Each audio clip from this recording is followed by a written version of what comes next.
ছেলের নাম হইল গিয়া বাবাজি। মাশরাফি বিন বলতো যা চাইছিলা যে লাশ ট্রেনে লইয়া যাইতা নাই নড়াইল, এরকম একটা কথা কইয়া তাই না আবেগঘন একটা প্রশ্ন, মানুষের আবেগরে ধাক্কা দিয়ে একটা আলোচনা তাইবা, তাই না অলরেডি আলোচনা আসলা আগে 2 বছর ধরে তাই নিবৃত জীবনযাপন করা সাইড দেয়ালের ভিতর বন্দি, তাই না আবার হইছেন তাই না বাপে তাই আর মানে গ্রেফতার রে তাই ভয় পাই না, গ্রেফতার রে ভয় না হইলে সেখানে আমি আড়ালে থাকতাম, আত্মগোপনে থাকতাম। এখন আবার দেখলাম আজকে একটু আগে নিউজ আইলো যে এই কথাটা তাই অস্বীকার করছেন, বাবার সাথে দ্বিমত পোষণ করছেন যে না লাশ মারা যাওয়ার পরে তার এটা নেয়াত কোনো আপত্তি বা বাধা নাই। তাহলে এটা এই কথাটা স্ট্যান্ডার্ড একটা কথা,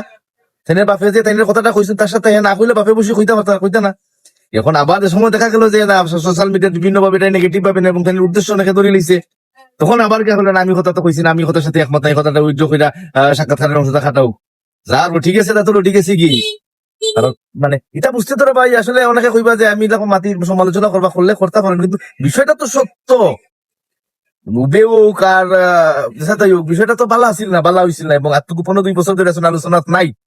এখন নতুন বোর্ড আইছে আলোচনা আবার একটা টেন্ডেন্সি বা একটা ইচ্ছা, কারণ মাশরাফিরে 100% মানুষে বালা পাইতো বাংলাদেশের, কিন্তু খেনে বালা পায় না, কিতা লাগি বালা পায় না, কিতা লাগি লুকোচুকুর অন্তরালে সব বিষয়টা তার মানুষে জানে, কিন্তু হঠাৎ করে ই কথা কইয়া শুরু করা লাগবে কেন সাক্ষাৎকার এবং এই কথা আলোচনা এবং এই কথা আবার অস্বীকার করা লাগবে কেন এখন চাপ হইরা।